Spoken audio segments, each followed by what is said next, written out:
So, ayun no. Sa ngayong araw kasi, tuturuan ko kayo kung paano maging physically fit and to immune your endurance. What? Tama ba yun? So, ayun nga no. For today's vlog, I'm gonna teach you how to train your body into a muscular endurance. Di ko talaga maano yung sentence na yun. Physically fit. And kung paano gumamit ng mga equipment ng tama. Kasi yung iba hindi alam kung paano gumamit ng tamang equipment. So, without further ado, let's go. Umpisahan natin to. Ay, nakakalimutan ko. Wala nga pala akong gamit sa pag-exercise. So, ang gagawin ko na lang is papatulong na lang ako sa aking tropa. Wait lang ha. Ganito yun eh. Ito yung nakita ko eh.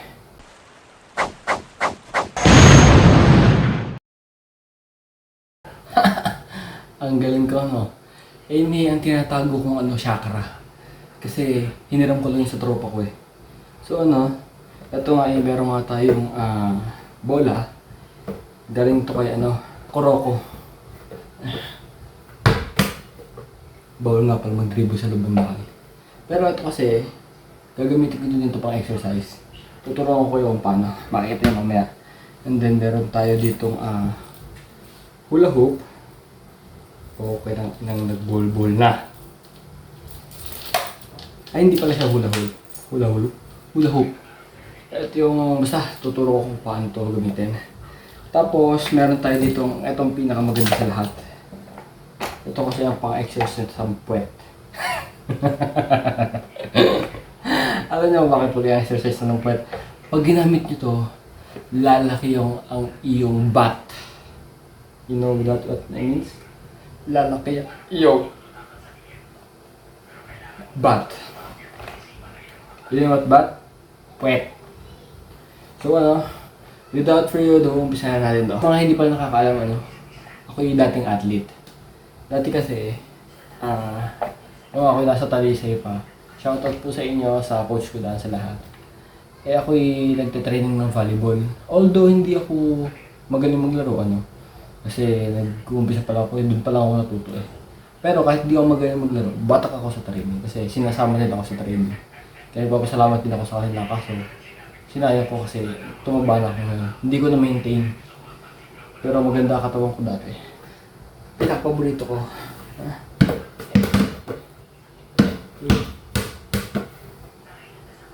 Bawal nga pala mag-dribble. Sorry. Hindi nga pala ito i-dribble. Kahit ito yung bola, kahit ito yung pang-basketball, hindi ito i-dribble. So, umpisa natin ha. Ito, bibigyan ko kayo magandang sample ko. Yan, gusto ako. Surprise lang. Ang tamang paggamit dito guys, mga bowlers. Maraming sila. Ito hindi. Kasi ang tamang paggamit talaga.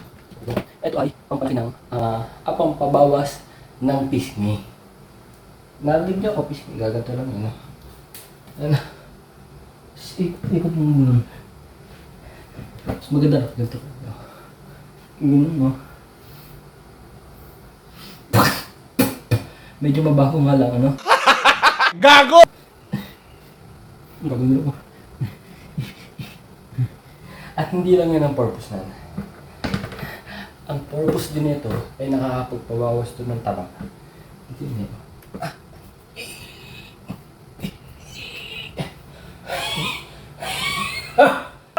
Daddy, chill.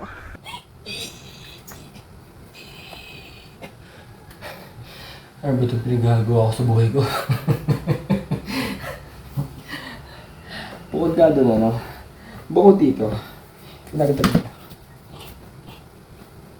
Ito naman, ang benefits naman nito sa balakang. Ganda nga. At not in the list. Uy, tumama din, favorite lines ko yun. Pinaka-purpose talaga nito. Bukod ka doon sa mga ginawa ko. Please, dito. Ganito mo yun eh. Tapos, yung mga bola yan, imbis na yung bola pagulungin mo, ikaw ang gumulong.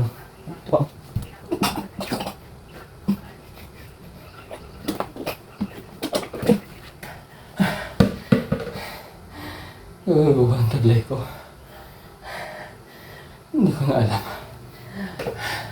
Ganun ang benefits na. Although, medyo mahirap. Pero malakas ang benefits na. After nga nito, ito kasi ginagawa mo lang sa umaga. Hapon na ngayon. Kasi, bakit sa umaga? Para maaga pa lang, masakit na yung katawan mo. Maaga pa lang, masakit na yung katawan mo. Diba? No pain, no gain. Ang ating hula hoop. Yan. Kasi, ito talaga kung bakit hula hoop to. Diba ang hula hoop? Ay! Wait a minute. Who are you? Tanga. Hindi pala hula hoop. Ang hula hula pala ginaganon. Ang tamang training talaga nito. Ano? Ganito yan.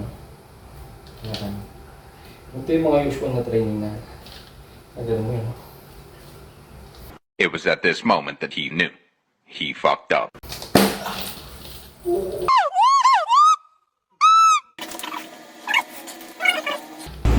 Dalawang beses na yan!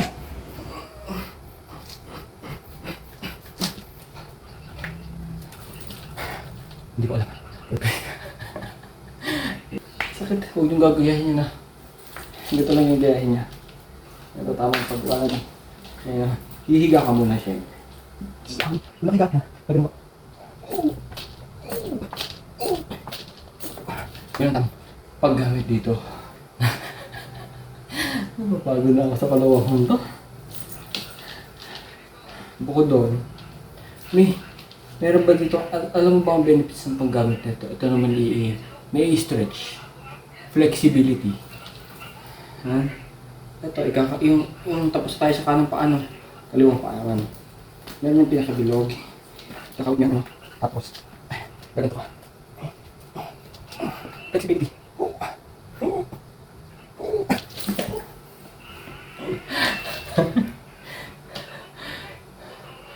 Puro ako katangahan eh.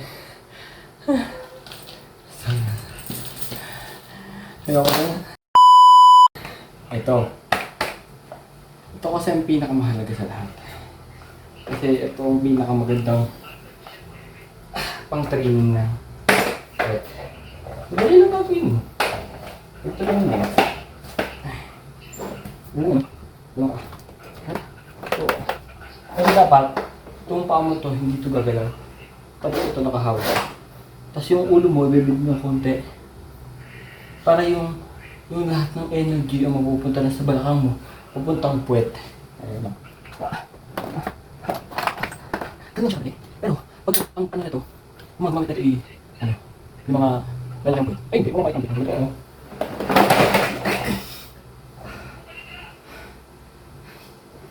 Ako, nasira. Okay lang yan. Ay, yung ganun talaga ang purpose nito kasi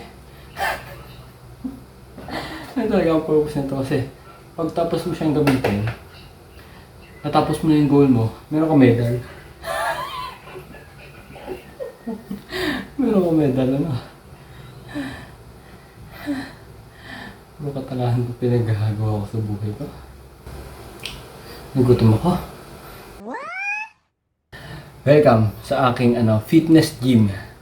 Pag sa akin kayo nag-enroll, soon pag ako nagkaroon ng gym, promise yung katawan nyo, imbis na gumanda,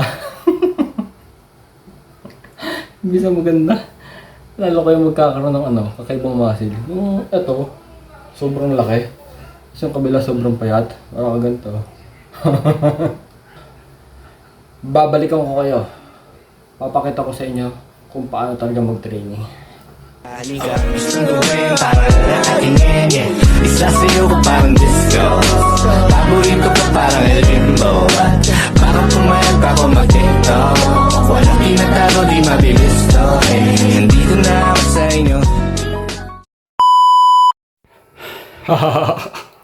So ayun sana natuwa kayo sa aking video for today's vlog. Pero sa tunay na buhay, kailangan talaga natin paminsan-minsan mag-exercise. Kasi hindi man tayo palaging bata, pati hindi tayo palaging malakas. So, kailangan natin magpalakas. Kahit hirap na hirap tayo, pilitin pa rin natin mag-exercise. Kahit sa onting oras na lang. Kahit napaka-busy natin. Kasi, yung pag-exercise natin is magbabackfire sa atin pag tayo matanda na. So, peace out. Sana nagustuhan nyo itong vlog ko for today's video. Bukas, asahan nyo, mas maganda palalo. Peace out, Job!